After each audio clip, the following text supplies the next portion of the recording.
Welcome to At the Cottage with me, Chef P. This year we teamed up with Gypsy Wind Coaches, Tourism Ontario, and we're keeping it local. Today we're at Hockley Valley in Mono, near Orangeville, in the garden, at the winery, and cooking up pizza. Did I mention a cheese cave? Let's do this.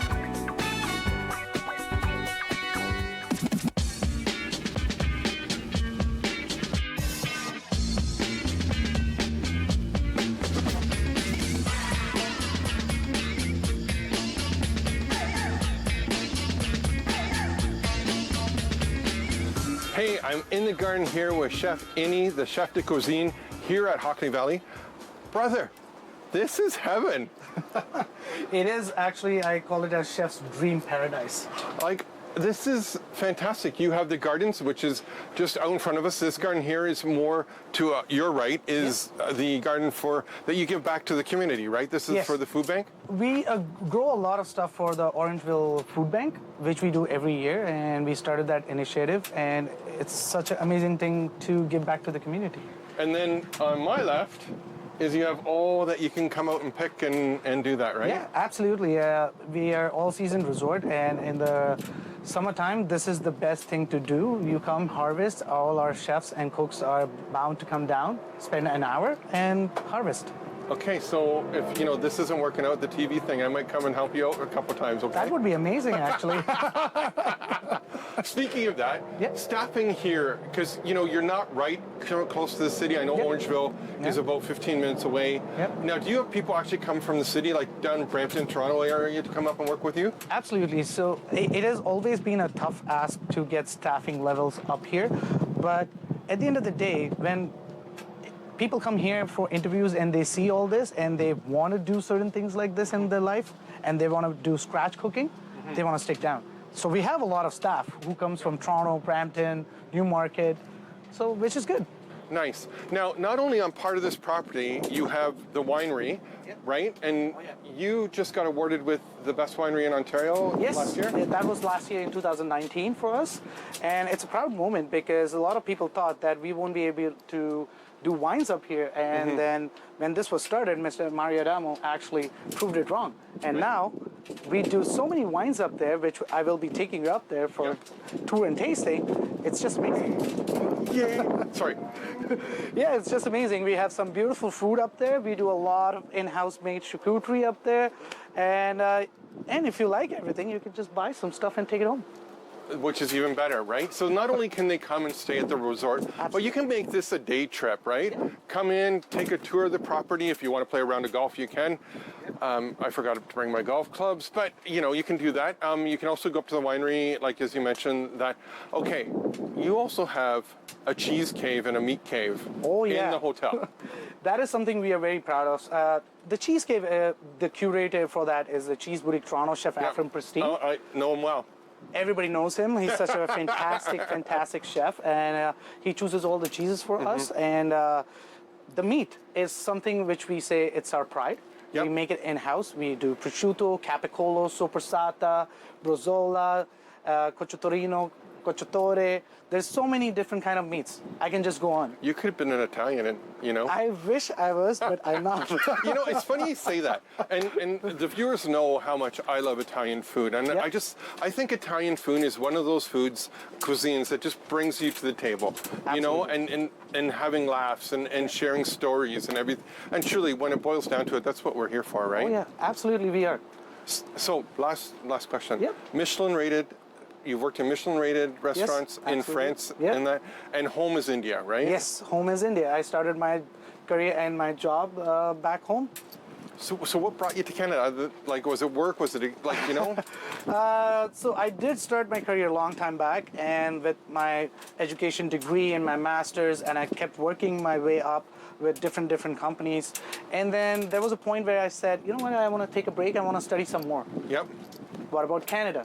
Okay. Came down here, such a beautiful country. I went to Georgian College. I graduated from there, and then I got the opportunity to go to France and worked in Strasbourg in a Michelin star. Came back here, and I said, I love this place. You know what? Nothing like Canada. So I went up north, which was in Muskoka, Bigman Island Golf Club.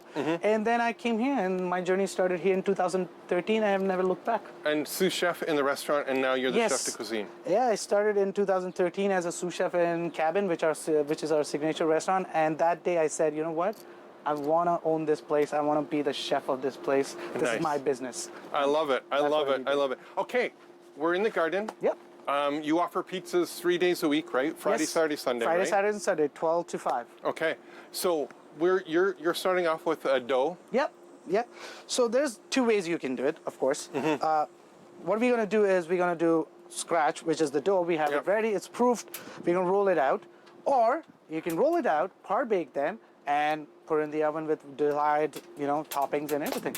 So now, when you're making the dough for your pizza, now is it the one that you use a little bit of yeast and cold water and let it ferment for 24 hours? Yeah. We have different recipes. For the garden, we use the dry yeast recipe, and in Cabin, we use the fresh yeast recipe. Okay. So, which works both ways. Again, as we spoke about before, that cornmeal, you can add polenta to do it. We do it with flour.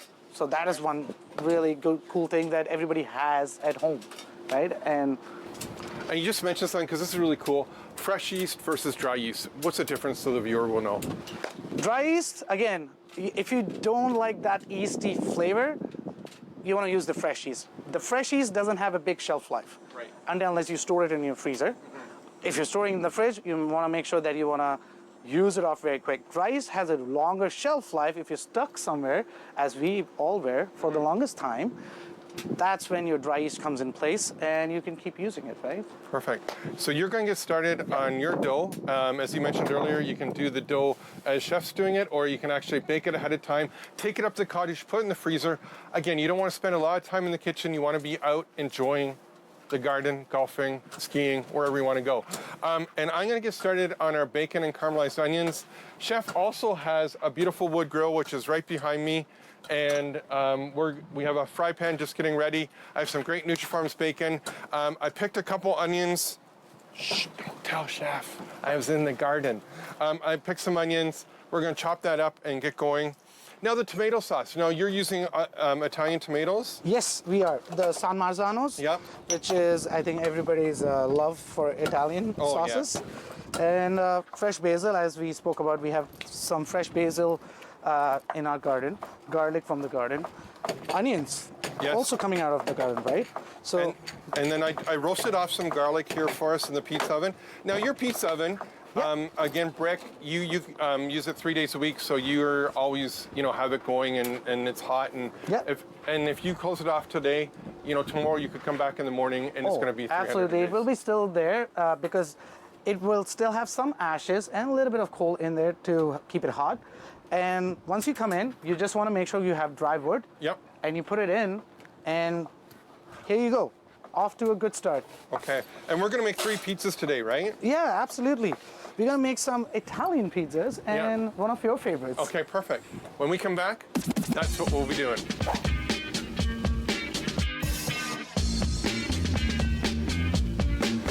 Yo, check this out.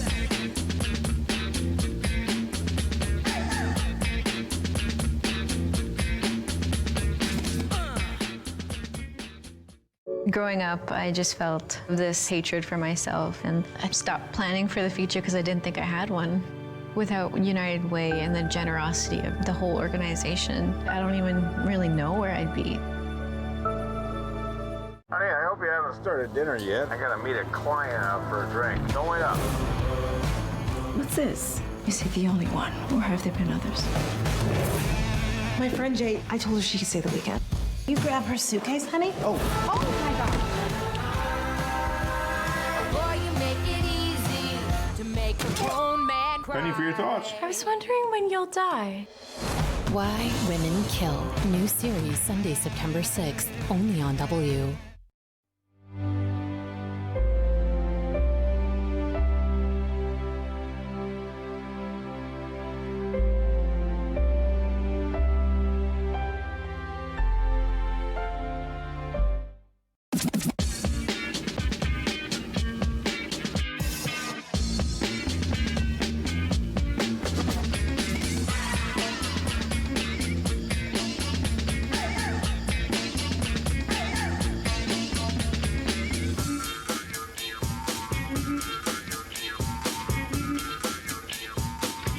So chef has already made a beautiful margherita pizza.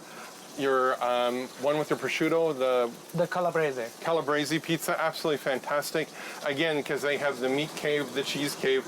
So I put chef over here because you all know how much I love playing with fire and wood ovens and all that. So chef, we have some chicken and we have some... We have some summer squash, which we grow in the garden, and some garden onions. We're going to make a nice little salad out of that. Yeah. Perfect. So while that's going on, I'm going to make my pizza. Sure. But you also did something really cool. You had Feast on Terrier out here last year, right? Yeah. And can you explain a little bit what happens with that? Because that's a really cool thing that happens. That was actually, it was a couple of years back when we started our winery, and that was amazing. It's called as terroir, and people came down from different places. We had so many people walking down to the winery because the winery is so big. We had some pit roasting going on from different chefs.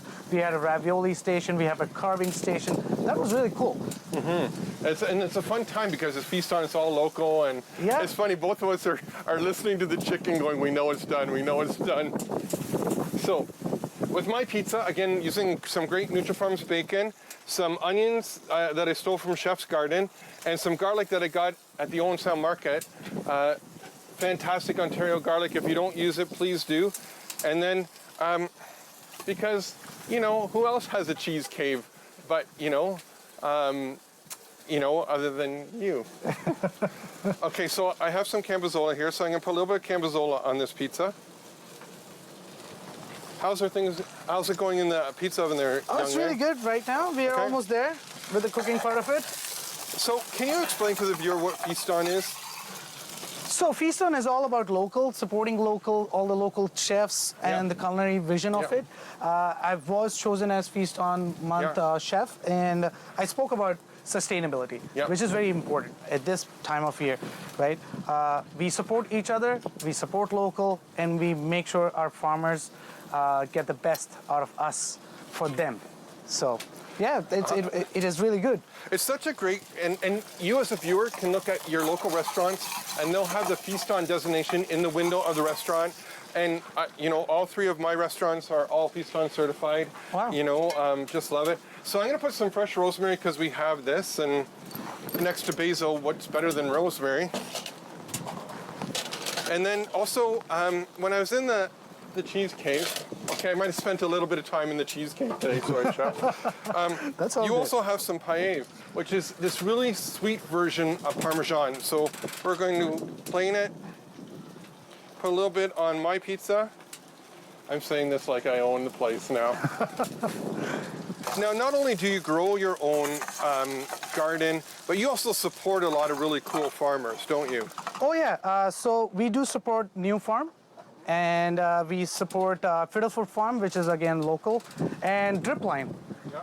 New people, new person in Dripline, but amazing seedlings they grow. Yeah, I can see you're enjoying the cheese at the same time. But supporting local always been a goal.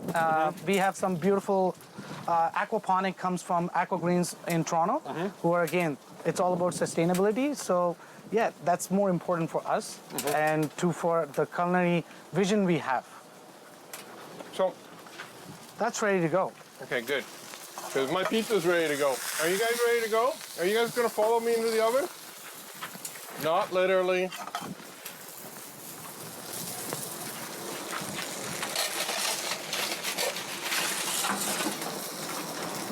Speak softly and carry a big paddle is my new words to live by. So we have some greens that you have. We have some fresh arugula. Yep. We're going to put on the plate. Now, you have, explain to me again, you get your own olive oil in? Yeah, we get it from Calabrese, and we bottle it here. So how many liters of olive oil would you bring in? That's a good question. We go through a lot. So I will say approximately almost close to 500 liters, which is a good volume. It's going to be $4.99 after today. Yeah. And you can't see, but we have chef's sous chef behind the camera. He's watching me really intensely about doing these pizzas properly. No pressure. I feel a little bit of heat. Because he owns the pizza oven, Right? so yeah. Right. You say owning it, and that's what's so cool about people who are really passionate in this industry. They own the position that they have. My motto always has been one thing. Wherever you work, if you don't own that business, I don't think you can sustain in that business. Because Right. you need, whoever you're working for, you need to think that you are the owner, you are the one who's putting all the money in it. It's your own. That's where the passion and the love comes out from, Right. and that's what we believe in, and that's why I always have said this. We are not employees here, we are family. And it. you joined the family today. Yes! My pizza's like literally 30 seconds away, and that's not a kitchen 30 seconds. Yes, chef, I'll have it. It's going to be a perfect looking pizza. I'll tell you that right now. There's something just being outside here in the garden with you, just being able to do this. This is absolutely fantastic. I feel these are tough times for a lot of people. Yep. And when you get to go to a place where you can socially distance and you have no panic button and it's away from the city, which is the best part about it, and you can just relax in the amount of space we have. Wow. My sous chef is going to have a lot of... I'll just bring that out. How's that looking there, chef? Wow, that's beautiful. Okay, I'll cut a piece. I'm going to try your Calabrese. You're going to try my pizza. Sure. And then I know you have to get back into the kitchen. Absolutely. Chef, I can't thank you enough for spending some time with us today. Thank you. Sharing your love, sharing your passion. This has been absolutely fantastic. Thank you so much from all of our family, and I wish you always the best, and hopefully we'll see you next time again. 100%. And I'm going to lock my cheesecake.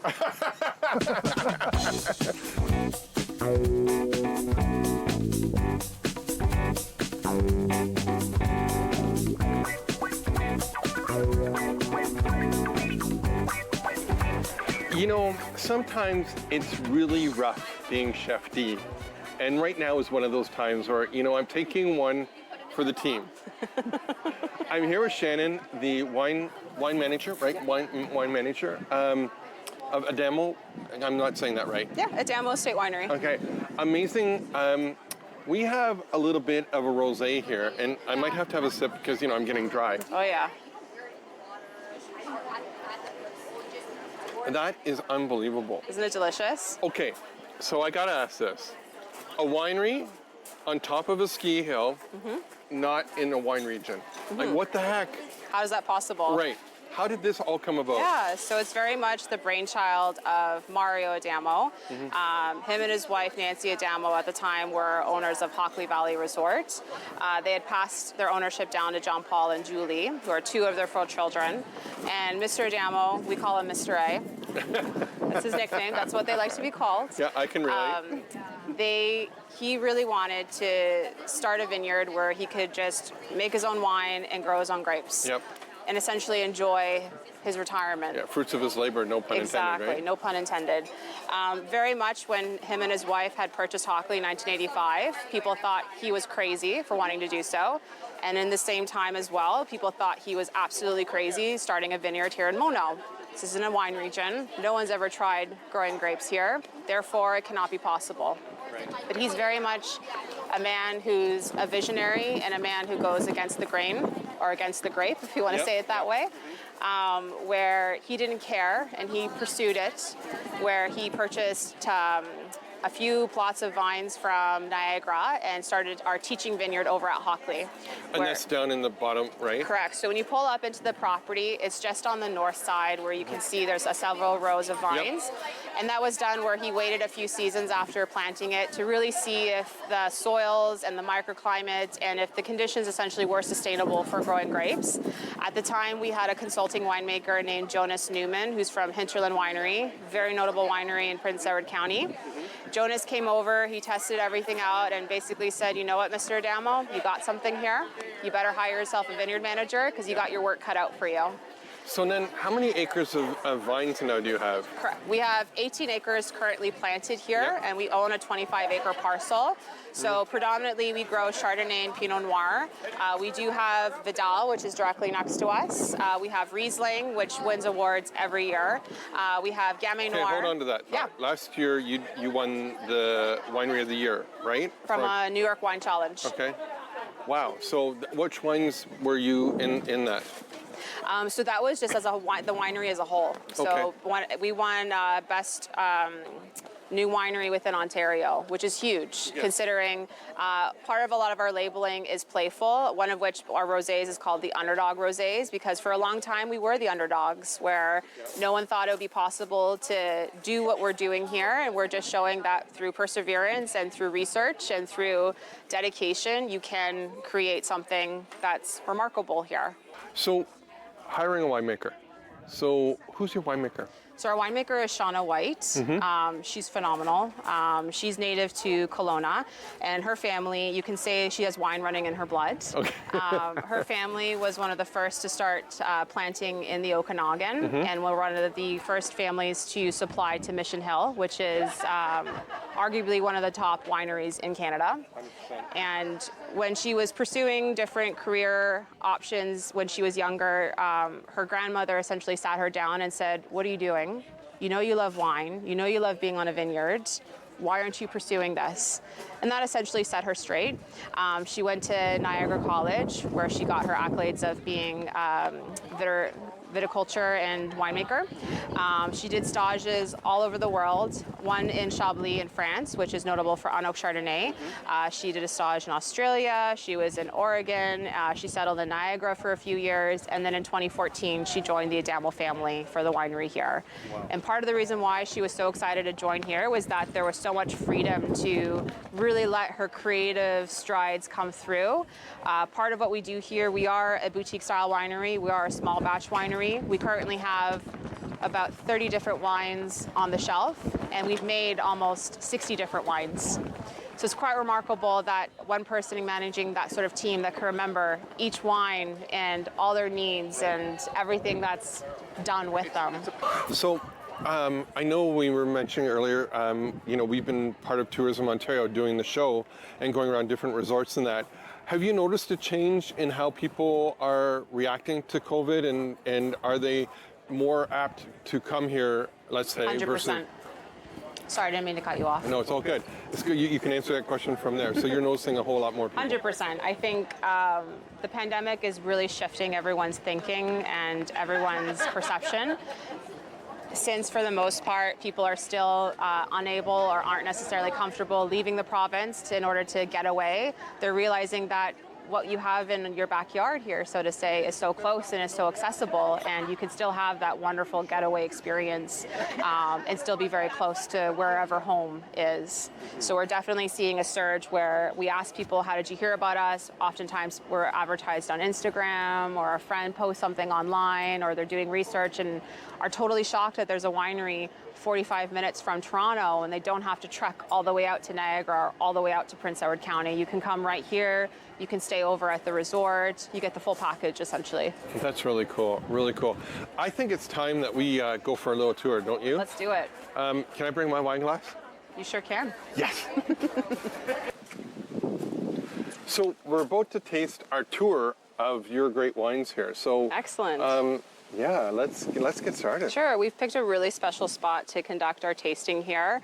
We're nestled by Block 1, which is also coined as Frank's Corner, and we also have a stunning view of our wedding ceremony site where we can host many a wedding here within our popular season.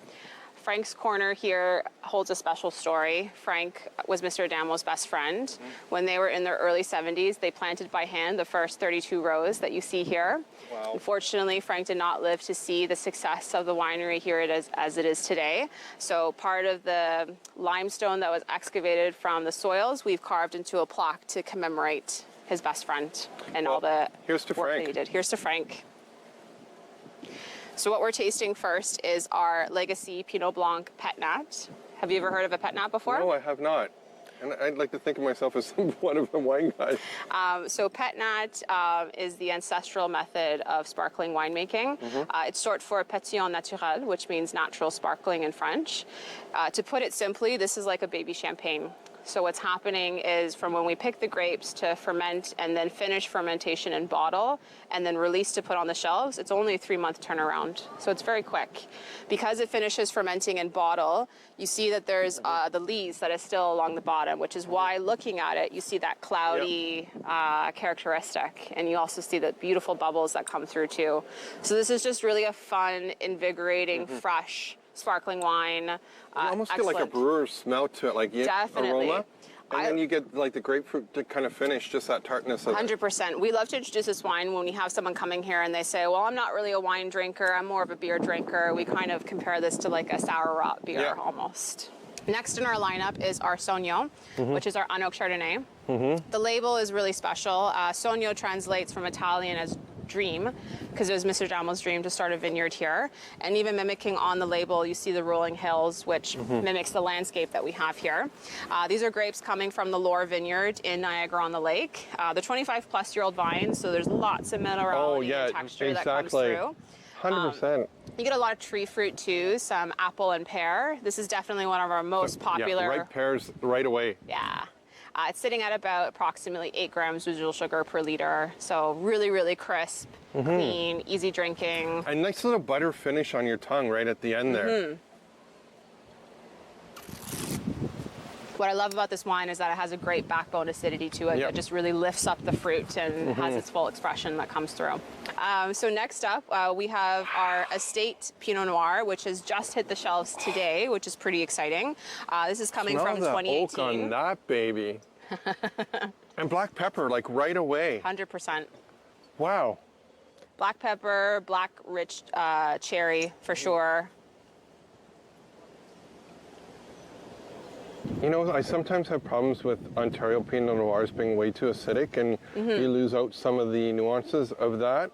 And we were mentioning off air that, you know, I do like Oregon Pinots. This is unbelievable. And then lastly of our roster is our Lep Embers Path Merlot. This is coming from 2017, which is relatively a cool, wet year. So you're getting a lot of those subtle nuances that are coming through with neutral oak aging as well. Typically our reds stay in barrel between 16 to 20 months. I like to compare this to a sipping wine. If you're, you know, sitting outside on the campfire and you just want something to kind of end the day right, maybe have a cigar.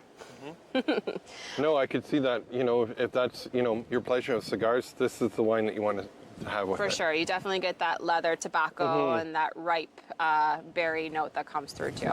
Hey, thank you so. That's from the property, so that's a compliment. This has been absolutely fantastic. I can't thank you enough for opening my eyes to what you're doing here. And thank you so much. Tell Mr. A, you know, I'm sure glad he took that chance. Cheers. Cheers.